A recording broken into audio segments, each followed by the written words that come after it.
Sweat beaded on Sarah's brow as she stared down the imposing figure of Mrs. Hendricks, the HOA president. The air crackled with tension in the dimly lit HOA office. "Your petunias are simply too bright," Mrs. Hendricks sneered, her lips curling in disdain. "They violate our community standards. You have 48 hours to remove them, or will be forced to take action." Sarah's hands trembled as she gripped the edge of the desk. But these flowers were my mother's favorite. I can't just get rid of them." Her voice wavered, betraying the fear bubbling inside. Mrs. Hendricks leaned back in her chair, seemingly unmoved by Sarah's plea. "Then I'm afraid you leave us no choice. This is your final warning." She slid a stack of papers across the desk. "Here are the violation notices. If those flowers aren't gone by Friday, we'll be taking you to court." As Sarah left the office, her mind raced. This couldn't be happening. Her mother's petunias were the only thing that brought her comfort after the loss. How could the HOA be so heartless? That night, Sarah paced her living room, phone in hand. "Dad, you have to help me. The HOA is threatening to sue if I don't remove Mom's flowers." Her voice cracked with emotion. Her father's sigh echoed through the receiver. "I'm sorry, sweetheart. I know how much those flowers mean to you, but you can't fight the HOA. They have deep pockets and an army of lawyers." Sarah's shoulders slumped in defeat. "So what am I supposed to do? Just let them win?" "I wish I had a better answer, but the best thing might be to just comply and remove the flowers. It's not worth the legal battle." His voice was laced with regret. Tears streamed down Sarah's cheeks as she stared at the vibrant petunias through the window. This wasn't fair. Her mother had lovingly tended to these flowers for years, and now the HOA wanted to rip that away. She couldn't just give in without a fight. Determined, Sarah straightened her spine. "No, Dad. I won't let them do this. I'm going to stand up to the HOA, even if it means going to court." Her father's voice was laced with concern. "Sarah, please be careful. Those people play dirty. You don't know what you're up against." But Sarah had already made up her mind. She would do whatever it took to save her mother's legacy, even if it meant going to war with the Homeowners Association. The next morning, Sarah marched into the HOA office, her jaw set with determination. Mrs. Hendricks looked up, surprise flickering across her face. "I'm not removing the flowers," Sarah declared, slamming the violation notices onto the desk. "This is my mother's legacy, and I won't let you take that away from me." Mrs. Hendricks leaned back in her chair, a cold smile spreading across her lips. Well, look who's grown a backbone. I must say, I'm impressed by your audacity." Sarah refused to back down, meeting the older woman's gaze without flinching. "This isn't about audacity, Mrs. Hendricks. It's about the fact that you're abusing your power and trampling on my family's history." The HOA president scoffed. "History, please. This is about maintaining the aesthetic standards of our community. Your mother's flowers simply don't fit the mold." She waved a dismissive hand. "If you refuse to comply, we'll have no choice but to take you to court." "Then that's what you'll have to do." Sarah's voice was steady, but her heart pounded in her chest. "I'm not backing down, no matter what you throw at me." Mrs. Hendricks' eyes narrowed. "Is that so? Well, don't say I didn't warn you." She stood, her chair scraping against the floor. "You have 24 hours to reconsider, Sarah. After that, the gloves come off." As Sarah left the office, a sense of dread settled in the pit of her stomach. She knew the HOA was not to be trifled with, but she couldn't give in. This was a fight for her mother's memory, and she was determined to win. That evening, Sarah huddled with her father, discussing their next move. "I can't back down, Dad. I just can't. Those flowers mean everything to me." Her father's brow furrowed with worry. "I understand, sweetheart, but you have to be realistic. The HOA has deep pockets and a whole team of lawyers. They'll crush you in court." Sarah shook her head stubbornly. I don't care. I have to try. I can't just let them take this away from me. Her eyes pleaded with him to understand. After a long moment, her father sighed and pulled her into a tight embrace. All right, sweetheart. If this is what you want to do, I'll stand by you. But please, please be careful. These people play dirty, and I don't want to see you get hurt. Sarah nodded, her heart swelling with gratitude. I will, Dad. I promise. With renewed determination, she knew she was ready to take on the HOA, no matter the cost. The next morning, Sarah awoke to the sound of rustling leaves and the vibrant hues of her mother's petunias. Taking a deep breath, she stepped out onto the porch, steeling herself for the battle ahead. As she made her way to her car, a shadow fell across her path. Spinning around, she found herself face to face with Mrs. Hendricks and two burly men in suits. Good morning, Sarah, the HOA president purred, a malicious glint in her eyes. I see you're still refusing to comply with our directives. Sarah's heart raced, but she refused to back down. I told you, Mrs. Hendricks. Those flowers stay, no matter what you do. One of the men stepped forward, his expression grim. Ma'am, we've been instructed to remove the offending flora immediately. If you refuse to cooperate, we'll have no choice but to use force. Sarah's eyes widened in disbelief. You can't be serious. You're going to destroy my mother's flowers? Her voice cracked with emotion. Mrs. Hendricks offered a cold, calculating smile. I'm afraid we are quite serious, my dear. The community standards must be upheld, even if it means removing a few sentimental weeds. Panic surged through Sarah as the two men advanced, their hands reaching for the vibrant blooms. No, stop, she cried, throwing herself in front of the flowers. You can't do this. The men paused, exchanging a look with Mrs. Hendricks. Ma'am, step aside, or we'll be forced to remove you as well, one of them mourned. Sarah's mind raced, desperately searching for a way to protect her mother's legacy. Please, you have to understand. These flowers mean everything to me. They're all I have left of her.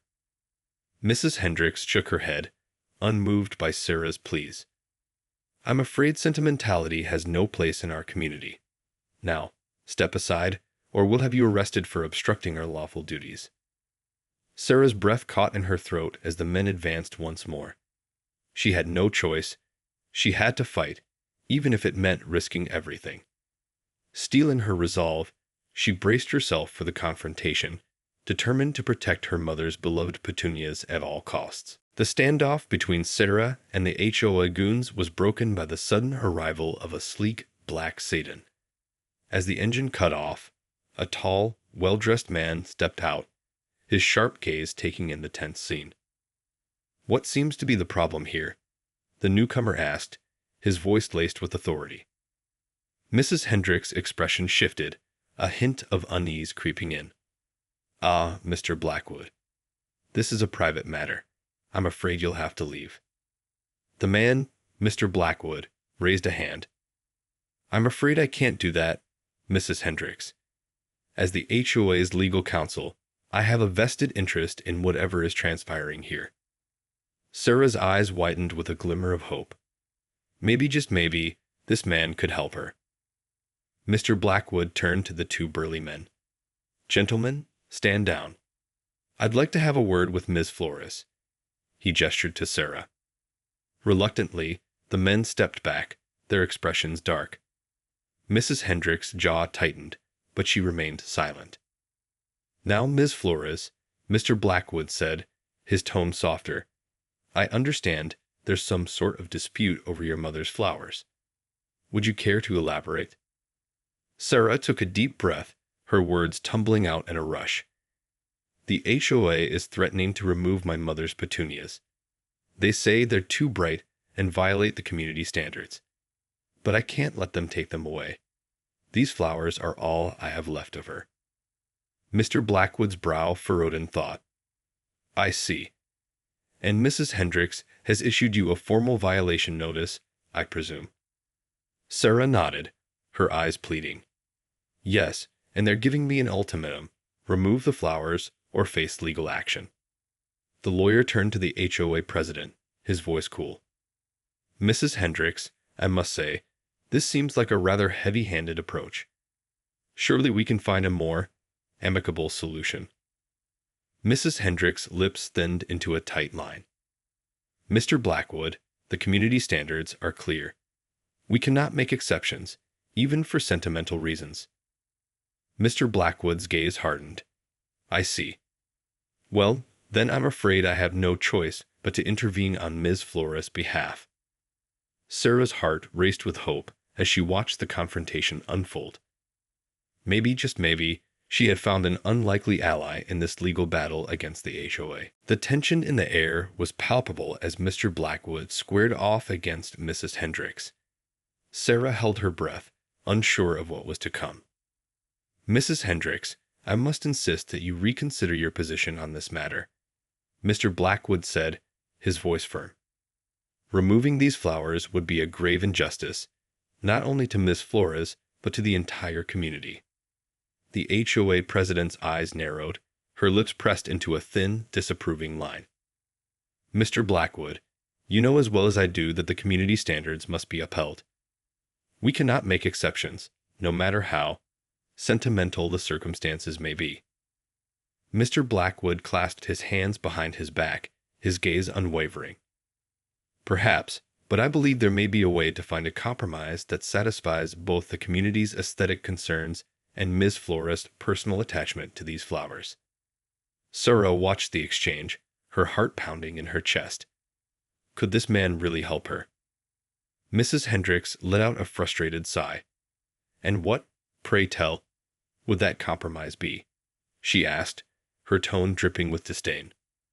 Well, for starters, we could explore the possibility of relocating the petunias to a more discreet area of Ms. Flores' property, Mr. Blackwood suggested, ensuring they remain visible to her while minimizing their impact on the community's overall appearance. Sarah's eyes widened with hope. You mean I could keep the flowers? She asked, unable to contain her excitement. Mrs. Hendricks scowled, her gaze darting between Sarah and Mr. Blackwood. Absolutely not. That would set a dangerous precedent. We cannot allow personal preferences to override our community's standards.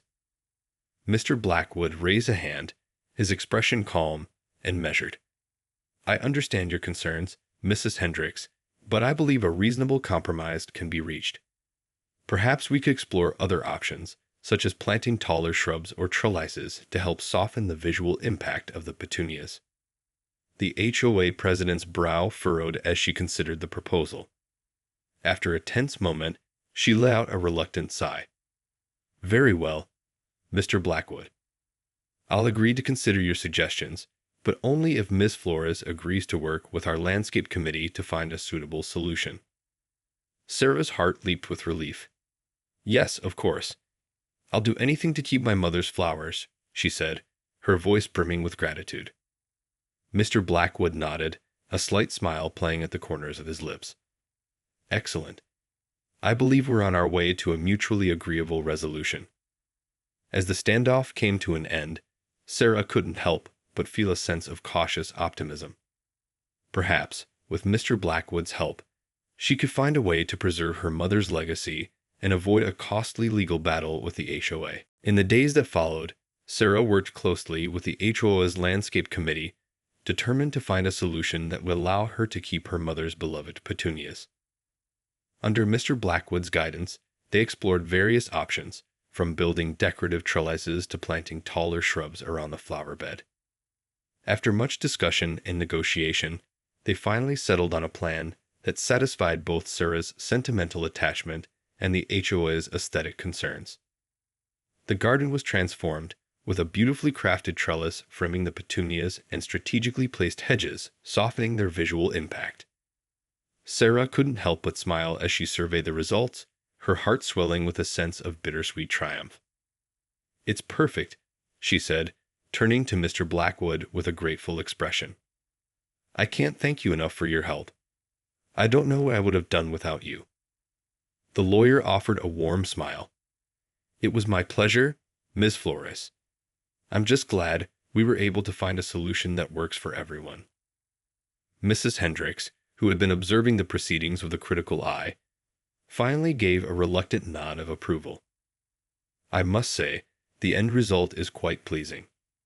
Well done, Ms. Flores. Perhaps you've proven that you can be a valuable member of this community after all. Sarah couldn't help but feel a twinge of annoyance at the backhanded compliment, but she held her tongue. Thank you, Mrs. Hendricks. I appreciate your willingness to work with me on this. As the HOA president turned and walked away, Mr. Blackwood leaned in, his voice lowered. I must say, Miss Flores, you've shown remarkable resilience in the face of the HOA's rather heavy-handed tactics. I admire your tenacity. Sarah felt a flush of pride. Well, I couldn't just let them take away the last piece of my mother. These flowers mean everything to me. Mr. Blackwood nodded, his expression thoughtful. I understand. And I suspect this isn't the last we'll hear from the HOA. They don't take kindly to those who challenge their authority. Sarah's heart sank. You think they'll come after me again? It's a distinct possibility, the lawyer replied, his brow furrowing. I'd advise you to be vigilant, Ms. Flores. The HOA is a formidable adversary, and they don't take kindly to those who defy them. Sarah's stomach churned with unease, but she was determined not to let the HOA's threats deter her. She'd have fought too hard to keep her mother's legacy alive, and she wasn't about to back down now. I'll be ready, Mr. Blackwood, she said, her voice steady. Whatever the HOA throws at me, I'll be ready to fight back. True to Mr. Blackwood's warning, the HOA continued to make Sarah's life a living hell. In the weeks that followed, she received a steady stream of violation notices, each one more petty and absurd than the last. First, it was a citation for having her trash cans visible from the street, even though they were neatly tucked away behind the garage. Then, it was a warning about the unsightly appearance of her mailbox, which had been the same for years. Sarah did her best to comply with the HOA's demands, but it felt like a never-ending game of whack-a-mole. Just when she thought she had resolved one issue, another one would pop up, and the HOA would be knocking on her door, demanding action. Exasperated, Sarah turned to Mr. Blackwood for help, but the lawyer could only do so much. The HOA is well within their rights to enforce the community's standards, he told her, his expression apologetic. As long as they're not directly targeting your mother's flowers, there's not much I can do. Sarah felt a growing sense of frustration and helplessness. But this is ridiculous. They're just trying to bully me into submission. How is this fair? Mr. Blackwood sighed, running a hand through his hair. I understand your frustration, Ms. Flores, but the unfortunate truth is that HOAs often have broad powers when it comes to enforcing their rules and regulations. Unless they cross a clear legal line, there's not much recourse available to homeowners. Dejected, Sarah trudged back home, her mind racing with the constant barrage of HOA demands. As she passed by her mother's petunias, a spark of determination ignited within her. No, I won't let them win, she murmured, her gaze hardening. I've come too far to back down now. Fueled by her resolve, Sarah decided to take matters into her own hands. She began meticulously documenting every violation notice, every harassment tactic, and every interaction with the HOA. If they wanted a fight, she was more than willing to give them one. Weeks turned into months, and the battle between Sarah and the HOA raged on. The community was abuzz with the ongoing drama, and whispers of Sarah's defiance began to spread.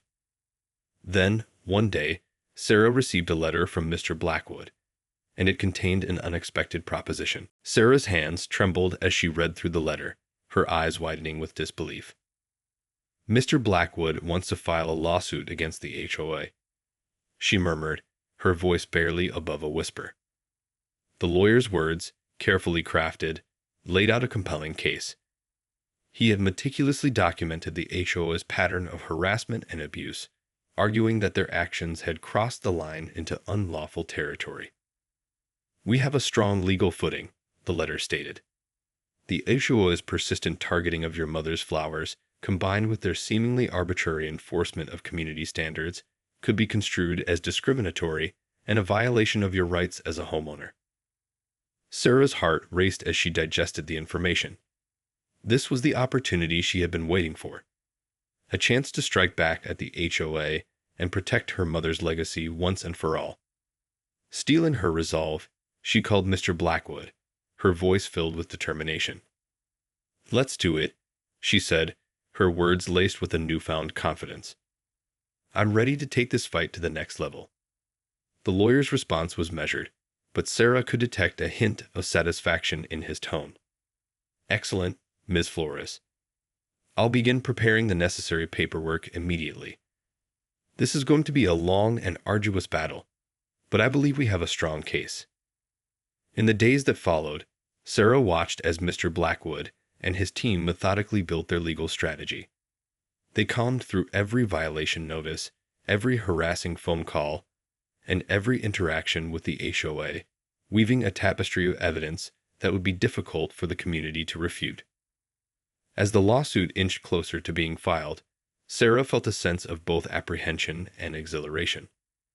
She knew that she was about to go to war with a formidable opponent, but the thought of finally holding the HOA accountable filled her with a sense of righteous purpose. "This is for you, Mom," she whispered, her fingers tracing the vibrant petunias that had sparked this entire ordeal. "I'm not going to let them win. Not this time." With a deep breath, Sarah steeled herself for the battle ahead, determined to emerge victorious and protect the legacy of her mother's beloved flowers, no matter the cost.